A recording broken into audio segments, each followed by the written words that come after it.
ना तलवार की धार से, ना गोलियों की बौछार से। बनना डरता है तो सिर्फ परवरदिगार से।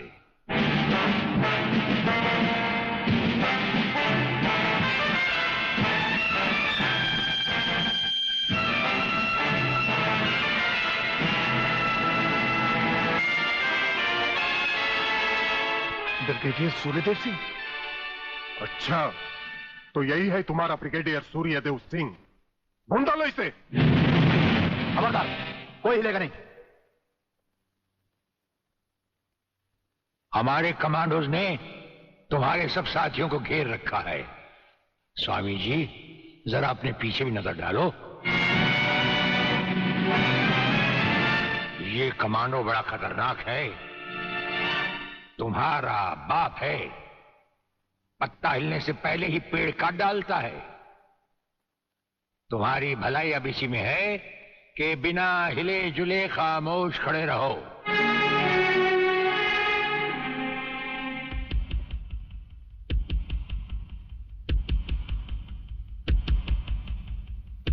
दुबे नाम है सत्यवादी।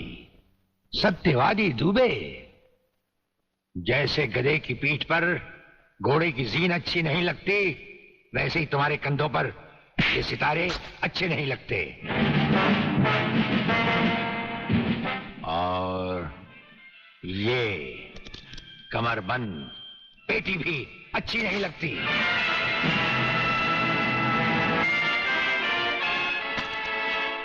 अब वो कसम याद करो जो तुमने खाई थी ये वर्दी पहनने से पहले। हम कसम खाते हैं कि हम पूरी ईमानदारी और वफादारी से देश और कानून की रक्षा करेंगे।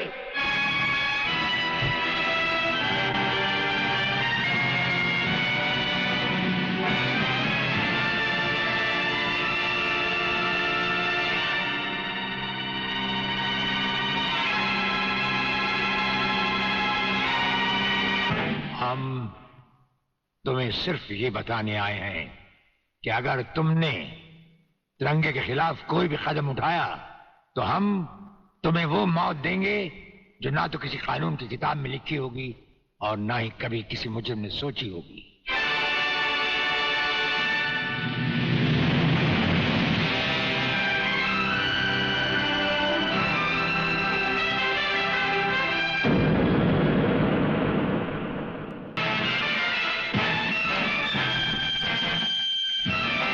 कौन हो तुम? लगता है बब्बन मियां ने कल रात अपनी आंखों में सुरमा नहीं लगाया, जरा कम दिखाई देता है। ब्रिगेडियर सूर्यदेव सिंह? हाँ, ब्रिगेडियर सूर्यदेव सिंह। बब्बन मियां, हमें तो उसी के हाथों से मरना है जिसने हमें इस दुनिया में पैदा किया। तुम सब अपने आप को हमारे हवाले कर दो, वरना तुम्हारा बनाया हुआ आमों का बागीचा तुम सबका अपने हाथों से बनाया हुआ कब्रिस्तान बन जाएगा। तो आओ आगे और पकड़ लो मुझे, मगर इतना याद रखना कि जहां तुम खड़े हो उस पेड़ से लेकर मैंने अपने चारों तरफ माइंस बिछा रखी हैं। अगर इसके अंदर तुमने पैर रखने की भी कोशिश की तो तुम्हारे चीथड़े उड़ जाएंगे। यकीन नहीं आता तो ये देखो।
सर, ये लिस्ट उन लोगों की है जिन्हें आपसे मिलना है।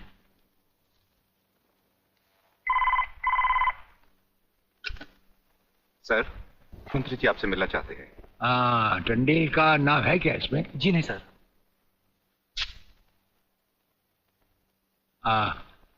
आज तो हम अपना एक एक मिनट दूसरों को दे चुके हैं, दम लेने की भी फुर्सत नहीं होगी। ऐसा करो, मंत्री जी को कल दोपहर के बाद की कोई भी अपॉइंटमेंट दे दो। Okay sir. Sir, you can't meet him today. अरे अंग्रेजी को मारो गोली और हिंदी में समझो। इस राज्य के मंत्री से मिलने के लिए उसके पास वक्त नहीं है। मैं पूछता हूँ, वो हमारी खाता है या हम उसकी? इसमें आपकी और हमारे खाने की बात कहां से आ गई?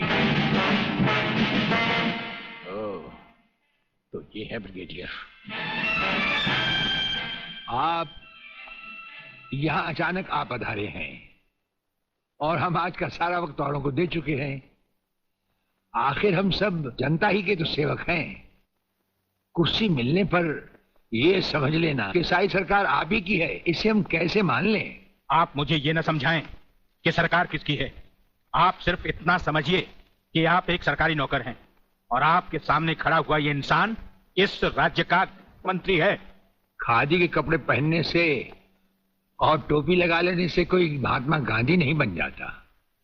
और सुनिए, हमें नेताओं की भाषा ना तो पहले समझ आई थी और ना कभी आएगी। भाषा छोड़ो ब्रिगेडियर, मैं जो आपसे कहना। आपने जो कुछ भी कहना है कल कह लीजिएगा। आपकी अपॉइंटमेंट नोट करवा दी गई है। और एक बात ये भी याद रखिए कि हमसे बगैर अपॉइंटमेंट के कोई नहीं मिल सकता। और जहां तक हमारा ताल्लुक है, हम किसी से भी किसी वक्त भी कहीं भी मिल सकते हैं, हमारा जब दिल चाहे। शायद आपने वो लेटर नहीं पढ़ा जो सेंट्रल गवर्नमेंट ने आपको भेजा है। उसमें खासुल खास ऑर्डर है कि हमारे किसी भी काम में कोई भी दखल अंदाजी नहीं कर सकता। नमस्कार। नमस्कार।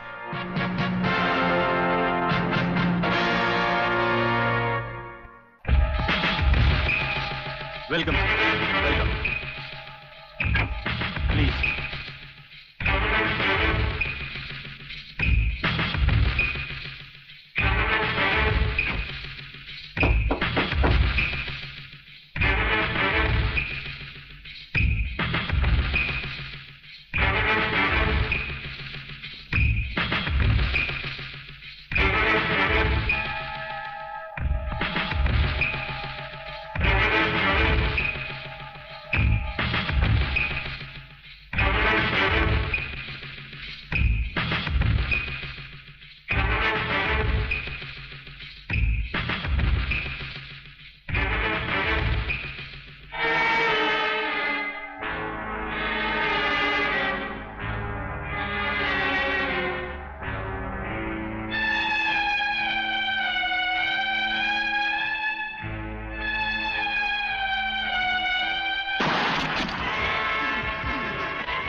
फायरिंग का ऑर्डर क्यों दिया सर?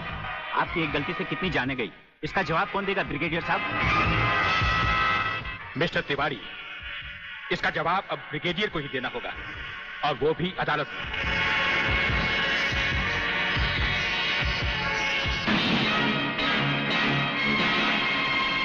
योर ऑनर, शहीद स्मारक पर हुए गोलीकांड के जिम्मेदार ब्रिगेडियर सूर्यदेव सिंह ही हैं। इन्हीं के कहने पर गोली चलाई गई, जिसमें कई बेगुनाह लोग मारे गए। अब मैं अदालत के सामने कुछ ऐसे गवाह पेश करूंगा जो इस हादसे को साबित कर देंगे। सबसे पहले मेरे गवाह हैं municipal councillor mister M.K. Tiwari.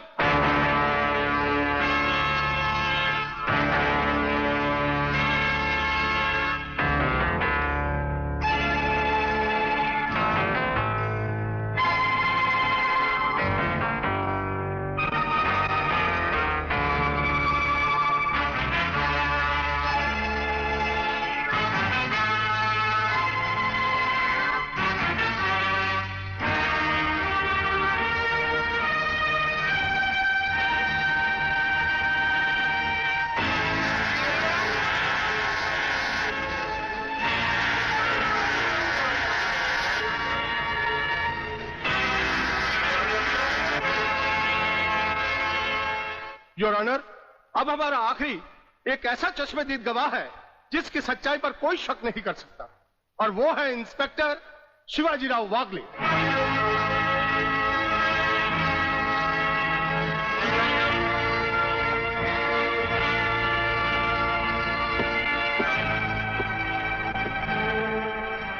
मैं गीता पर हाथ रखकर कसम खाता हूं, जो भी कहूंगा सच के अलावा कुछ नहीं कहूंगा। जज साहब, शहीद स्मारक पर जो भी कुछ हुआ मेरी आंखों के सामने हुआ। मुझे इस बात का ताज्जुब है और अफसोस भी है कि ब्रिगेडियर सूर्यदेव सिंह जैसे जिम्मेदार और सुलझे हुए अफसर ने ऐसा कदम क्यों उठाया जिससे निर्दोष लोग मारे गए। इस हत्याकांड के जिम्मेदार ब्रिगेडियर सूर्यदेव सिंह ही हैं।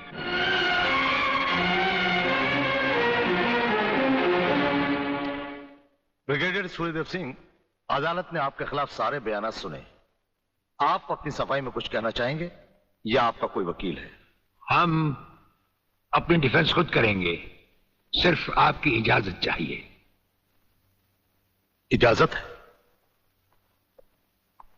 आप गीता पर हाथ रखकर कसम खाइए, जो भी कहेंगे, सच के सिवा कुछ नहीं कहेंगे।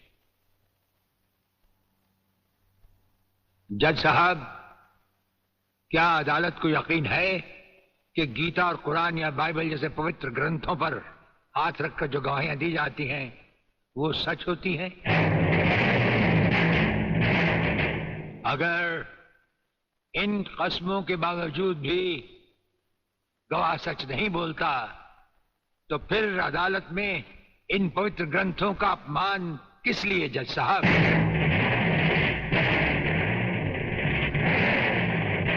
अगर फैसला ऐसे सबूत और गवाहों की बिना पर ही होता है जो पैसे से खरीदे जा सकते हैं तो बंद करवा दीजिए ऐसे रस्म रवाज जो कि झूठे हैं।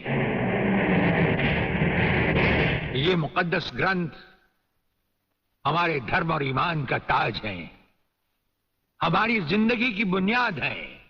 हम ये कसम खाएं भी तो कैसे खाएं? यह अदालत आपकी दलीलों की कदर करती है ब्रिगेडियर साहब, लेकिन यह अदालत की बरसों पुरानी रस्म है जो मैं नहीं बदल सकता। तो फिर हम भी अपने जमीर के खिलाफ नहीं जा सकते, चाहे वो अदालत हो या जंग का मैदान। आप अपना फैसला सुनाकर अदालत की रस्म को पूरा कीजिए। तमाम सबूत और गवाहों के बयानात को मद्देनजर रखते हुए यह अदालत इस नतीजे पर पहुंची है कि शहीद स्मारक पर बेगुनाहों पर पुलिस ने गोली ब्रिगेडियर सूर्यदेव सिंह के कहने पर चलाई। इसलिए यह अदालत ब्रिगेडियर सूर्यदेव सिंह को 1 साल कैद की सजा सुनाती है।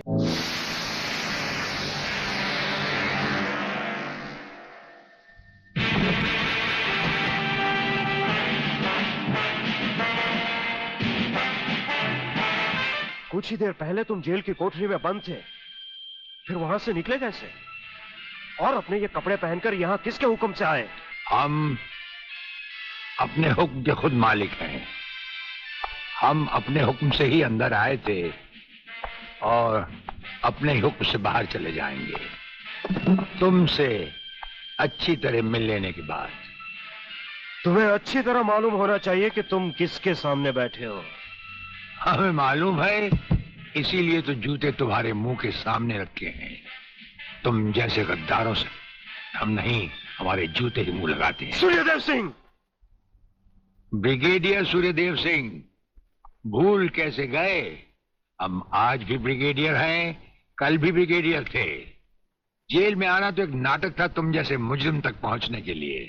और ये रहे तुम्हारे काम के कागज। ये हमारा रिहाई का ऑर्डर और ये है तुम्हारी गिरफ्तारी का वारंट।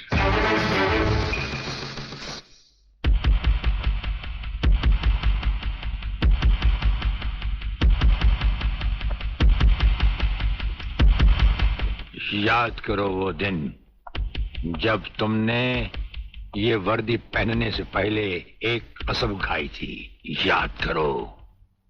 हम कसम खाते हैं कि हम पूरी ईमानदारी और वफादारी से देश और कानून की रक्षा करेंगे।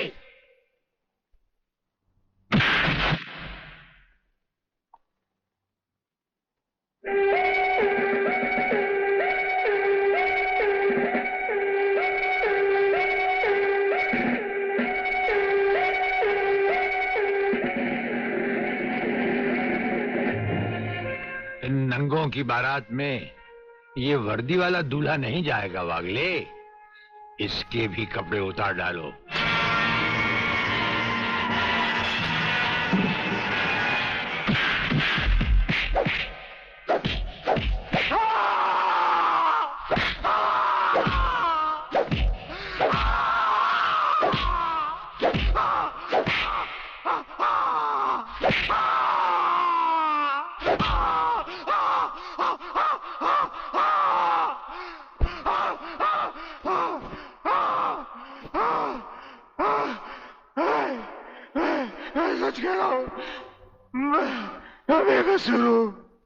प्रलयनाथ के बारे में मैं कुछ नहीं जानता।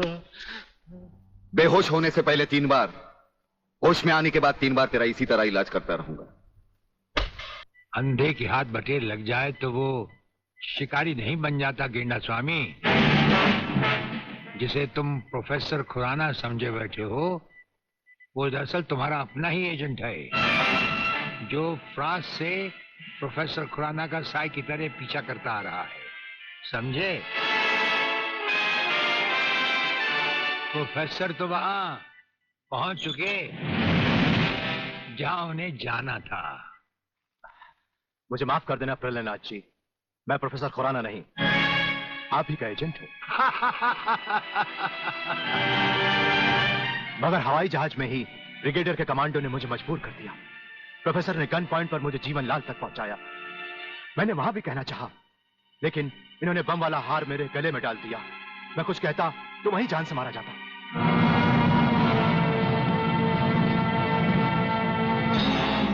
तुम वहां पर भी मारे जाते और यहां पर भी मारे जाओगे।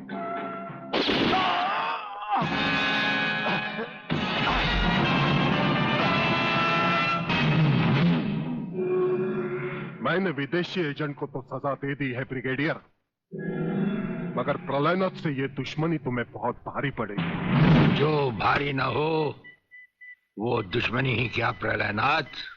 तो एक बात मेरी भी अपने कान में अच्छी तरह उतार लो ब्रिगेडियर। प्रोफेसर खुराना को अब चाहे दुनिया के किसी भी कोने में छुपा लो, मैं उसे हासिल करके ही रहूंगा। शेख चिल्ली की तरह दिन को सपने देखने छोड़ दो गेंडा स्वामी। हम आंखों से सुरमा नहीं चुराते, हम आंखें ही चुरा लेते हैं ताकि सुरमा लगाने की नौबत ही ना आए और फिर तुम्हारा अंजाम वही होगा। ये आप क्या कह रहे हैं? बेईमानी न मेरे खून में है न डॉक्टरी पेशे में। डॉक्टरी पेशे की तो बात हम अभी करेंगे नहीं। डॉक्टर गुप्ता, इस वक्त बात है तुम्हारे सच और झूठ की। माथे पे आया हुआ पसीना पोछो और हमें राजा टंडेल की झूठी नहीं सच्ची रिपोर्ट की असलियत बताओ। झूठी रिपोर्ट? हाँ, जो रिश्वत लेकर तुमने बनाई और एक मामूली सी प्रेगनेंसी को एक खौफनाक रेप का केस बनाकर संजय और उसके दोनों साथियों को हवालात में पहुंचा दिया। ये सब झूठ है, आपको किसी ने गलत बताया है। चिल्लाने से झूठ नहीं छुपता डॉक्टर गुप्ता। हमें पहचानो, हमें ब्रिगेडियर सूर्यदेव सिंह कहा जाता है। हम मुर्दों से सच उगलवा लेते हैं, तुम तो फिलहाल जिंदा हो। सच सच कह डालो। आप समझते क्यों नहीं ब्रिगेडियर साहब? मैंने कोई गलत रिपोर्ट नहीं बनाई और न ही कोई रिश्वत ली है। फिर ये क्या है डैडी? ये देखिए,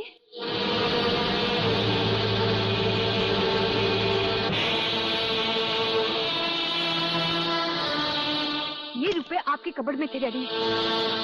मैं समझी थी कि किसी को जीवन दान देने के लिए आप इसमें दवाइयां लाए हैं, पर ब्रिगेडियर साहब की बात सुनकर जब मैंने इसको खोलकर देखा तो पता लगा कि मेरे पिता मेरे लिए शादी का जोड़ा नहीं, कफन खरीदने के लिए रिश्वत का पैसा लाए हैं। संध्या। हाँ डैडी, जिस संजय चौहान को आपने सलाखों के पीछे पहुंचाया, मैं उसी से प्यार करती हूँ। अगर संजय को कुछ हो गया तो मैं जिंदा नहीं रहूंगी, मैं मर जाऊंगी। देखा डॉक्टर, हराम के पैसे का रंग।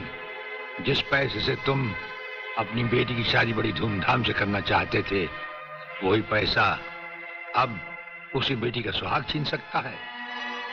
अब भी वक्त है डॉक्टर, सब कुछ सच सच कह दो।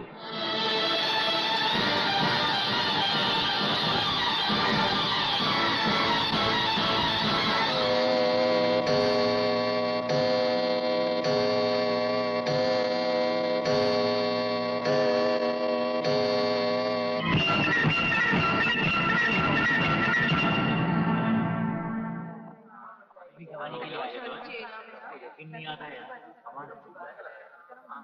ये लोग छूट जाएंगे। Order order. अब डॉक्टर गुप्ता बयान देंगे जिससे सारी अदालत के सामने जाहिर होगा कि असलियत क्या है। जज साहब, मिस राधा टंडेल के बलात्कार की झूठी रिपोर्ट मैंने ही तैयार की थी। सच्चाई यह है वो पेट से थी और उनका अबॉर्शन मैंने ही किया था। जज साहब, मैंने अपना जमीन बेच दिया था। मैं अदालत के सामने कबूल करता हूं कि मैं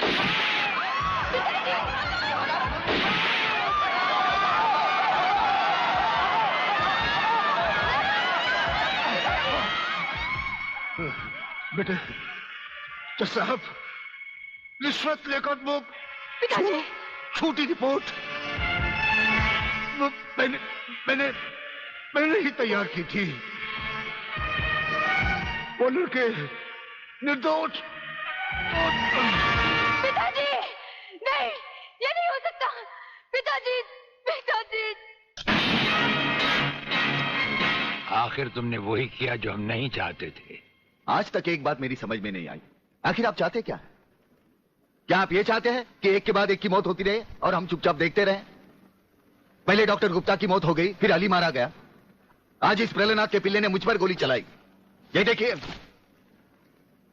अगर मैंने बुलेट प्रूफ जैकेट नहीं पहनी होती तो मरने वालों की लिस्ट में मेरा भी नाम जुड़ जाता। लेकिन इसने तुम पर गोली क्यों चलाई? क्योंकि मैंने इसे मजबूर किया था। इसके खिलाफ सारे सबूत मैंने पहले ही इकट्ठा कर लिए थे। सवाल था उंगलियों के निशान का, जो इस रिवॉल्वर पर मौजूद हैं। एक बात मैं दावे के साथ कह सकता हूं सर, अनीता चौधरी का कातिल और राधा टंडेल से शरीर संबंध रखने वाला यही है रसिकनाथ। डीआईजी के बेटे संजय को फंसाया है क्योंकि वो अपने बाप के कातिल का चश्मदीद गवाह है।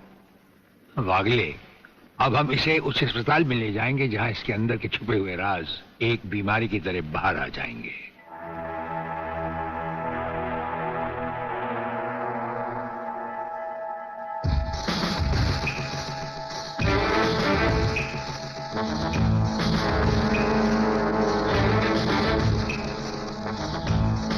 जो दुश्मन यहां बांधा गया, समझो उसकी अर्थी उठ गई।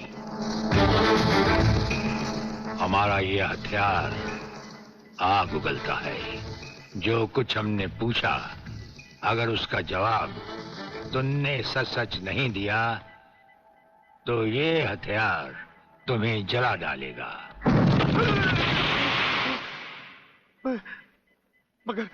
मगर आप चाहते क्या है? प्रलयनाथ गिरना स्वामी तुम्हारा बाप है। हाँ जी, हाँ जी। और अब वही इस देश को खत्म करने की तैयारियां कर रहा है। हाँ जी, बिल्कुल।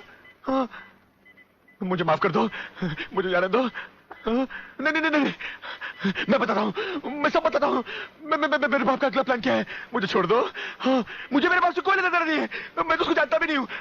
मेरे बाप का अगला प्लान है कि प्रोफेसर खुराना को किडनैप करने वाला है। डैडी, रुको, डैडी रुको। डैडी, ये बहुत खतरनाक लोग हैं, मुझे बचा लो डैडी, जल्दी।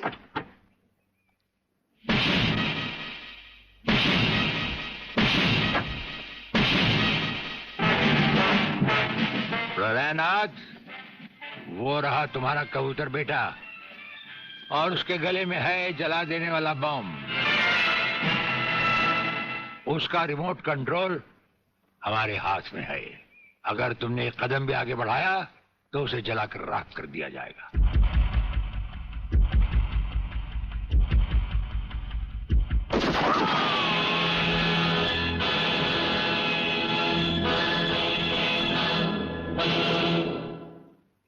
काफी हो गया, ये तमाशा बंद करो प्रलयनाथ।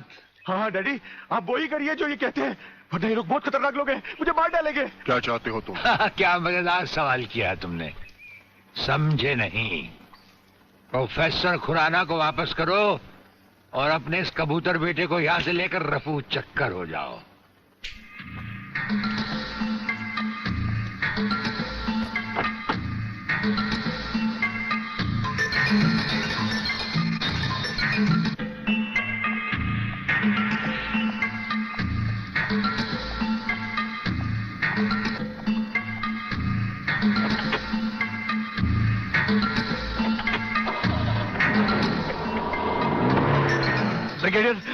फ्यूज कंडक्टर आप नहीं जानते? हम सब कुछ जानते हैं professor.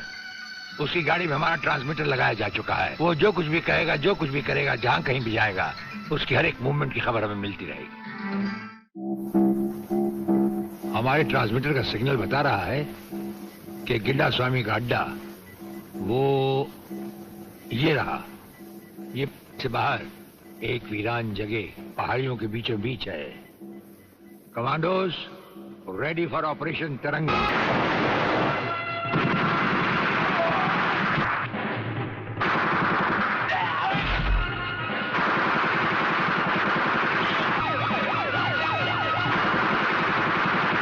Underground guards ready for attack.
अपने भड़वों से कह दो कि हथियार फेंक दे। जरा भी हरकत की तो चिथड़े उड़ा दूंगा। हथियार फेंक दो।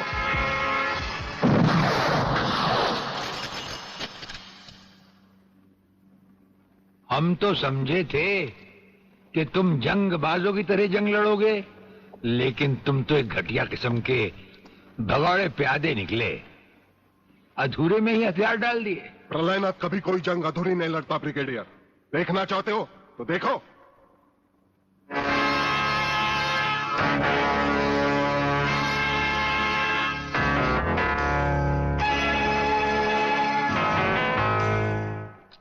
देखा वागले, अब हथियार नीचे डालने की बारी तुम्हारी है। डाल दो हथियार।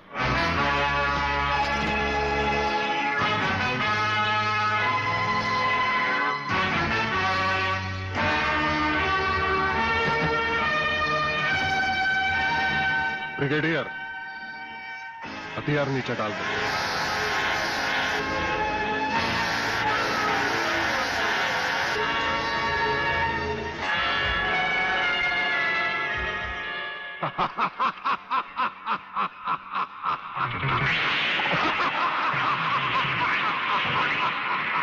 बागले साहब, यही है मेरे पिताजी का कातिल।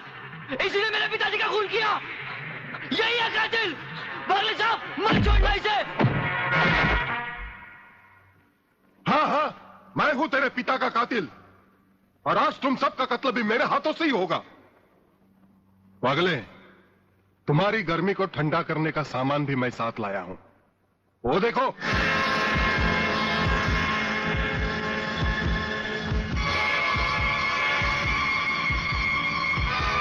खबरदार अपनी जगह से हिलने की कोशिश की।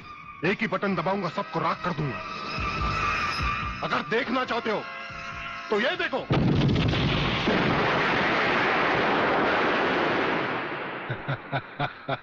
देखा ब्रिगेडियर, मेरी जंग की शुरुआत, और इसकी इंतहा होगी तुम्हारी बर्बादी और हिंदुस्तान का खात्मा। हिंदुस्तान का खात्मा? हिंदुस्तान का खात्मा तो सदियों से कोई नहीं कर सका। वो तो एक ख्वाब ही रहा जो न कभी पूरा हुआ था और न कभी होगा। रहा हमें मारने की बात, तो फिर हिंदुस्तान में शेर बचे ही कितने हैं। उन्हें तो हुकूमत भी मारने की इजाजत नहीं देती। और फिर तुम जैसे गेंडे की शक्ल की औकात ही क्या?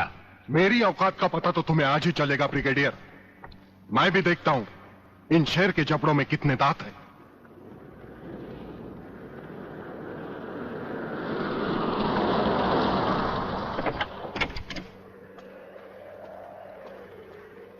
नमस्कार शिवाजीराव वागले। आओ आओ हिजड़े की औलाद आओ, तेरी ही कमी थी यार। जब तक हमारे देश के हिस्से में तेरे जैसे मंत्री आएंगे ना, हमारे देश का इसी तरह कल्याण होता रहेगा। नमस्ते। वाह प्राणनाथ जी वाह, क्या खूब मिलाई है इन दो देशभक्तों की जोड़ी, जो आज देश के नाम पर एक साथ शहीद हो जाएंगे।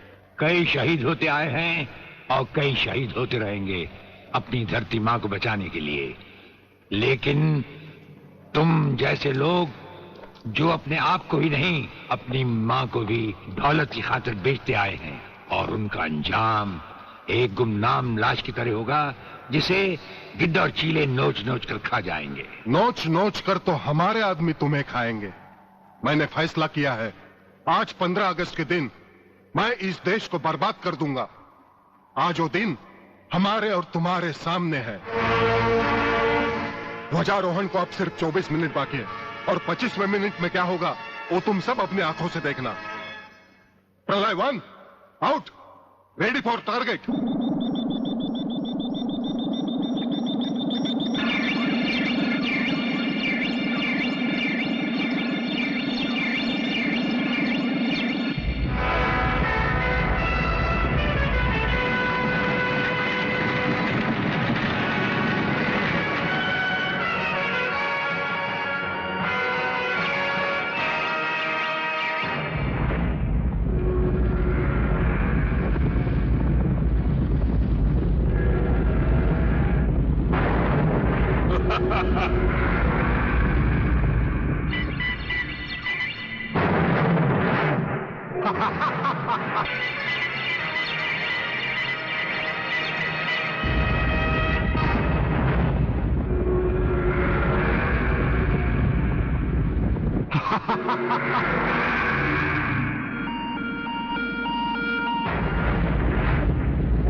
देखा ब्रिगेडियर, ये है मेरी जंग की शुरुआत।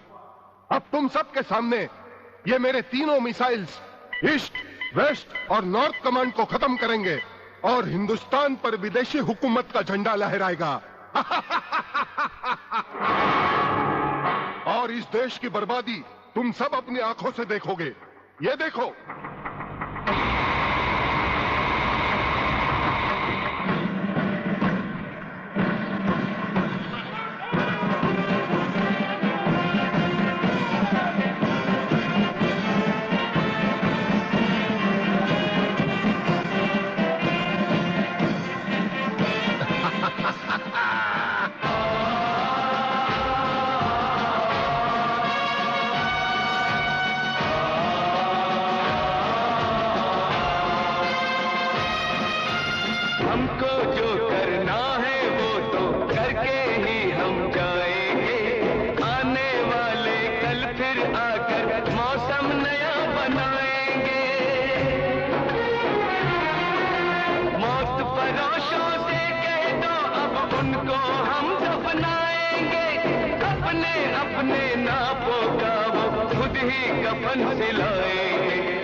खड़े हो बारूद के ढेर पर और पी रहे हो पाइप।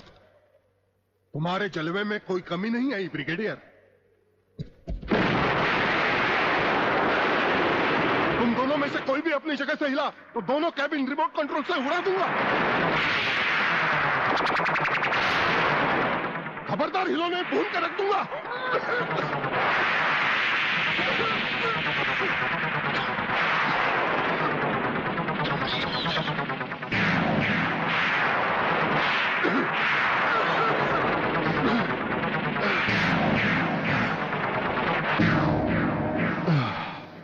ये तो हमारे एक छोटे से पीने वाले पाइप का कमाल था। अगर कहीं भूले से हमारे इस रुमाल को हाथ लगा बैठते तो जलकर राख हो जाते गेंडा स्वामी। जलकर राख कौन होगा इस बात का पता तुम्हें अभी चल जाएगा ब्रिगेडियर। प्रलय 1 स्टार्ट।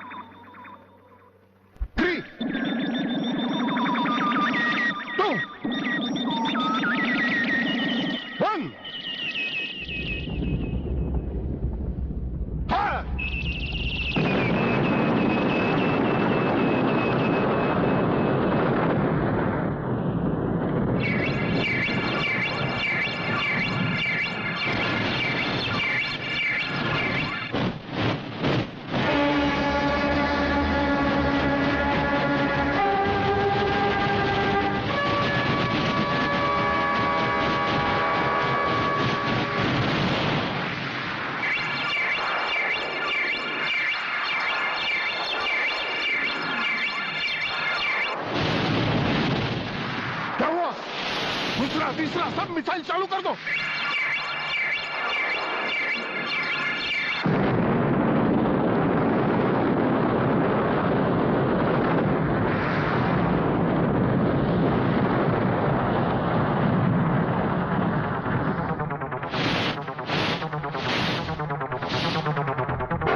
प्रलयनाथ जी, मैं पूरी कोशिश कर रहा हूं, लेकिन पता नहीं क्यों एक भी मिसाइल टेक ऑफ नहीं हो रहा। इसका टेक ऑफ कर दो। हमारा वो पाइप डायनामाइट से भरा हुआ था। हम जानते थे कि तुम कभी ना कभी हमारे हाथ से छीन कर उसे फेंकोगे। उसी के धुएं की आग लेकर हमने तुम्हारे सब मिसाइल के फ्यूज कंडक्टर निकाल लिए हैं। गेंडा स्वामी, फ्यूज कंडक्टर। अब तुम्हारे मिसाइल में सिर्फ धुआं रह गया और कुछ भी नहीं। बाकी बचे तुम।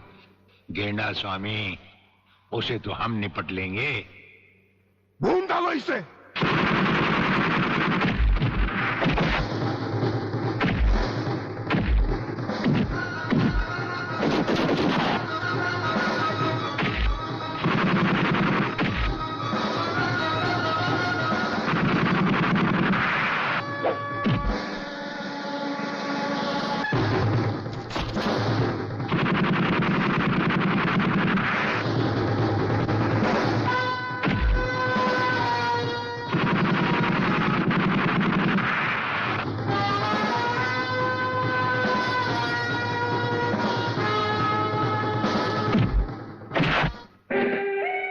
शिवाजीराव बागले, मराठा मरता है या मारता है। याद है मैंने तुझे एक दिन कहा था, यही 1500 की नौकरी करने वाला एक दिन तुझे 150 का कफन पहनाएगा।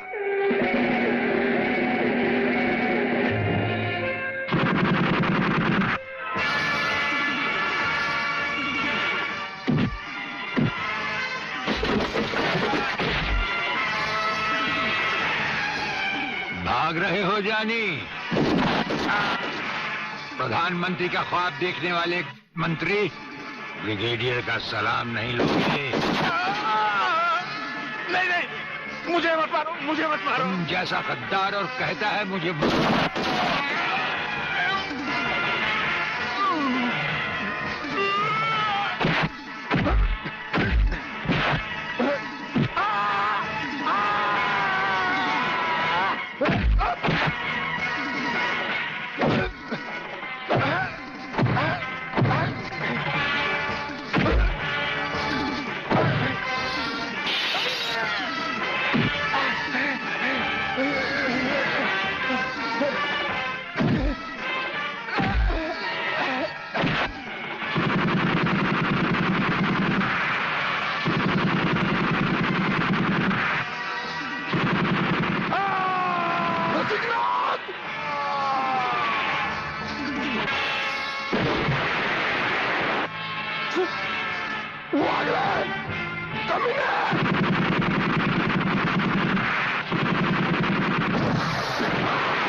देखा सर, पहले लात, फिर बात, उसके बाद मुलाकात। नहीं वागले नहीं, पहले मुलाकात, फिर बात और फिर जरूरत पड़े तो लात।